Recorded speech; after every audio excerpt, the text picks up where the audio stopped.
Hello, welcome to my channel.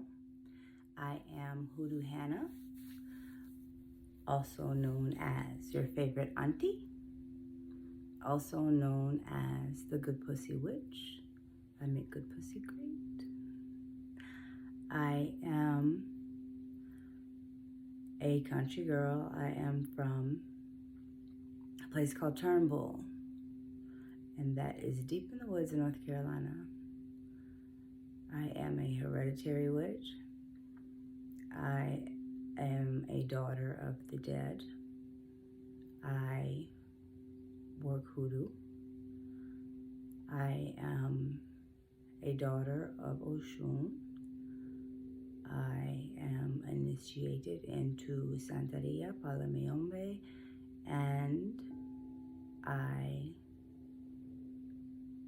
follow the teachings also of Ifa. I have been on this journey for many, many years before I knew what it was called, before there was a name for it. I have been practicing hoodoo. I am pro-woman. Doesn't mean I'm anti-man. I love the divine masculine. I just think that there are a lot of women who need to heal because we are subjected to a lot more trauma. Maybe that's not fair. We're subjected to traumas that I have been subjected to and that I can understand and I can help with. I believe that as women, we are spiritual by nature. I think that we forget who we are sometimes. I think it's our responsibility to heal, to help, and to be feminine, divine feminine, which we all are. It's just a matter of tapping into it. A lot of us need to do healing work from experiences that we have had that we don't necessarily, or not until now, realize that it's actually trauma that we have experienced. I was a stripper for 26 years. So I was in the sex industry for a very long time, and I have seen and been subjected to a lot of things. I am the daughter of an alcoholic and a drug addict, so I know what that does to a family. At one point, I was addicted to drugs. I am clean and sober. Now, I have experienced loss. I have been molested. If you have been through it, I have too. Everything except for heroin. But that I've seen up close, and I'm familiar with that as well. One of my goals in life is to help to heal, help to empower, and help those along their journey to find where they're supposed to be, because it can be frustrating, it can be hard, it is not always fun, it doesn't always feel good, but you will get to a point where you will, I call it leveling up by spirit. So that happens usually when you are at your very lowest and do not know what to do, where to turn, nothing makes sense. That's usually when you just sit still because you don't know what to do. But in those moments when you're sitting still and not knowing what to do is when the downloads happen and the messages come. You need to be able to understand spirit speak. You need to be able to understand and interpret messages, whether they be in the form of numbers, songs, animals, a random person in a conversation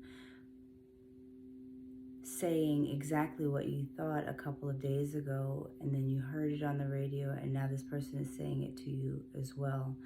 That is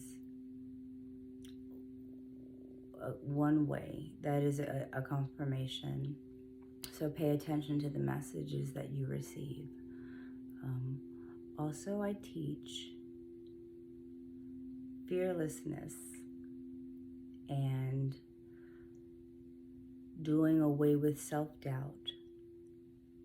Self-doubt and overthinking are the enemy of your magic being effective, of you coming into who you are. It is scary because it is unknown.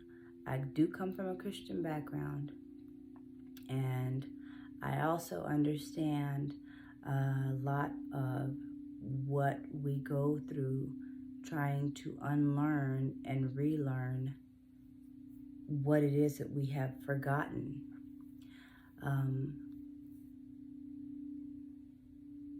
And it's hard. I'm not going to say that it's not hard, because so many of us were raised in church and raised with hell and damnation, and if you don't do this, then this is going to happen. And, I'm not saying that bad things don't happen, because they do. However, your ancestors, let me be clear about the ancestor veneration. There's a difference between venerating and worshiping. I do not worship my ancestors, I worship God. I venerate my ancestors. I keep them alive, and they live in me, and I keep them fed with light and love and water, and I listen. There's so much power in being quiet and listening to what it is they have to say. At first, it is a little tricky, because you will wonder, is that my thought, or is that, your grandmother or your uncle or your brother or your sister, whoever your ancestor is, telling you these things? So at first it is a little hard, but I don't want to call it a trick, but one thing that I've learned is to just be obedient. So if you are somewhere and you don't eat plantain, but you have an urge to buy this plantain and you don't know why, go ahead and get it. Because I promise you, a couple of days later, you will be, maybe you're cooking dinner, and then you will hear, oh, make that plantain.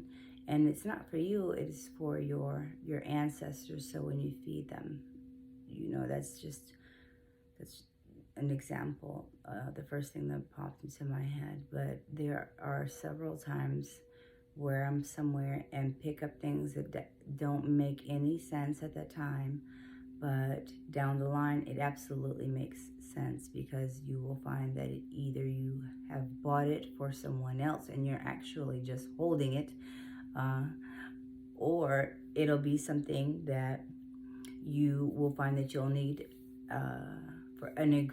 for an ingredient for work, or if your ancestors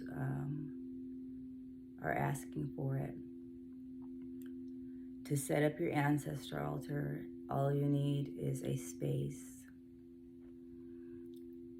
I recommend that you cover it with a white cover, something that's not been used, a white candle, and a glass of water, and also a glass of liquor. Cigar smoke as well. Start with one ancestor, preferably one that you knew in life. If you don't have an ancestor that you knew in life, that is fine. So then you ask for an unknown ancestor who's willing to work with you. Be specific.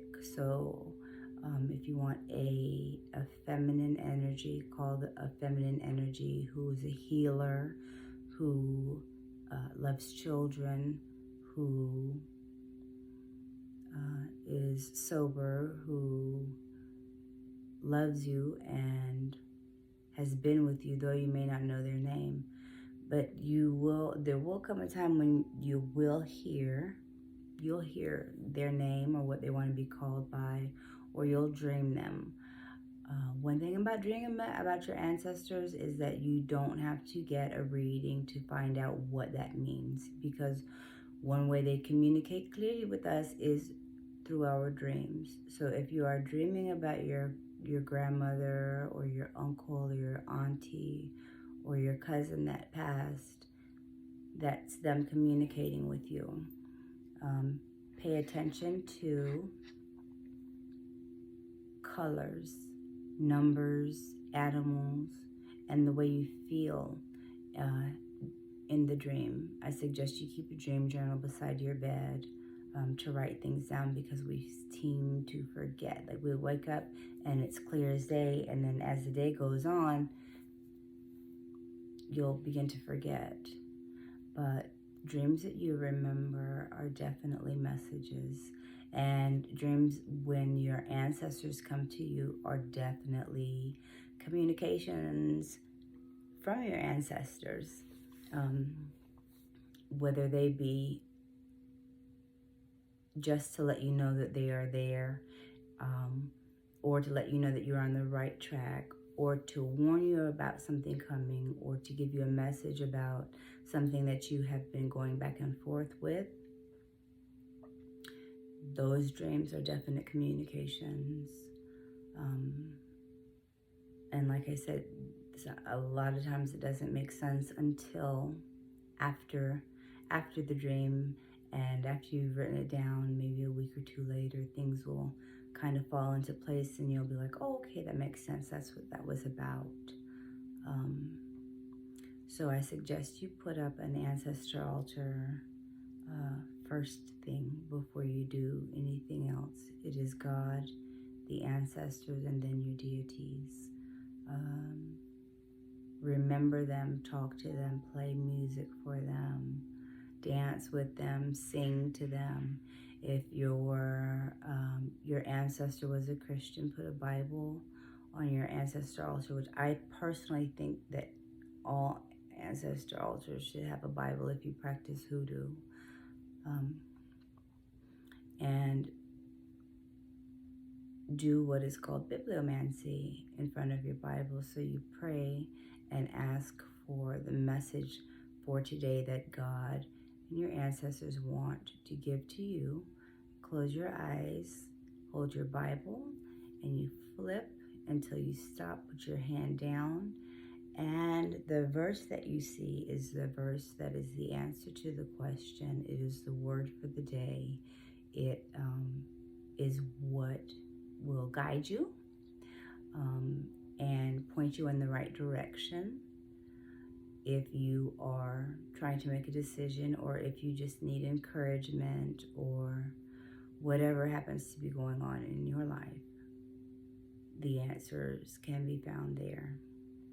You can also find the answer by, people think meditating is and like that's the only way, and you have to clear your mind, and that's the only way that you're going to get it. That's not so. I meditate when I drive. I meditate while I listen to music. I meditate at the feet of my ancestors, or at the foot of my ancestor altar, and I just listen. I listen. So it doesn't have to be, you don't have to sit in a room with your singing bowls and, go about it XYZ, because we are all different, and our ancestors are all different, and the way they communicate with you may not be with the way that they communicate with the next person.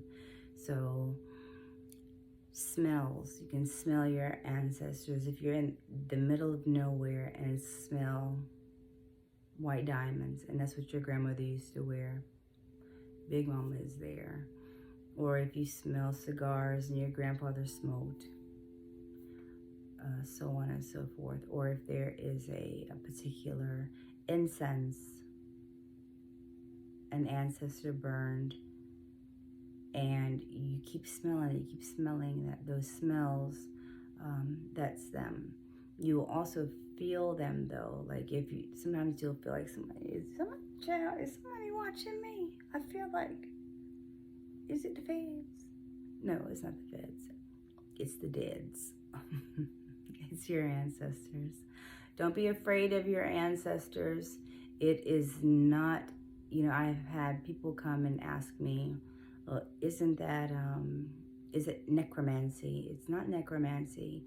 It's not wicked. It's actually the way that we did things before we were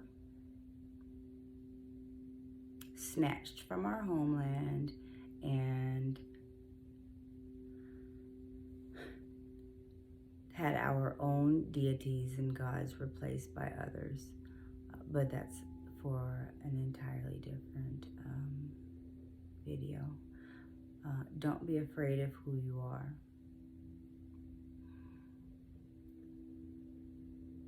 Don't subscribe to everything that's black is bad. Blackmail, black cat, black ball. Everything that's black is bad, but that is actually backwards.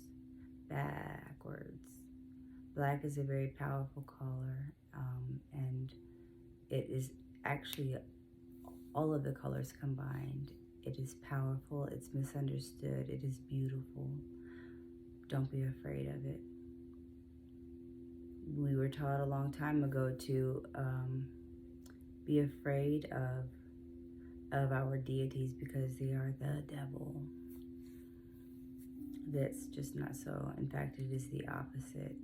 You can Google the Pope kissing the feet of the statue of Madonna, or a statue of the Virgin Mary and Jesus, and it is as black as my dress and my wig. There are secrets that are kept from us because once we fully know who we are, when enough of us know who we are and start to walk in our power and in our purpose, nobody has a chance. And that is what is going on now. I see it. I see it every day, and I see the fight against it every day. I see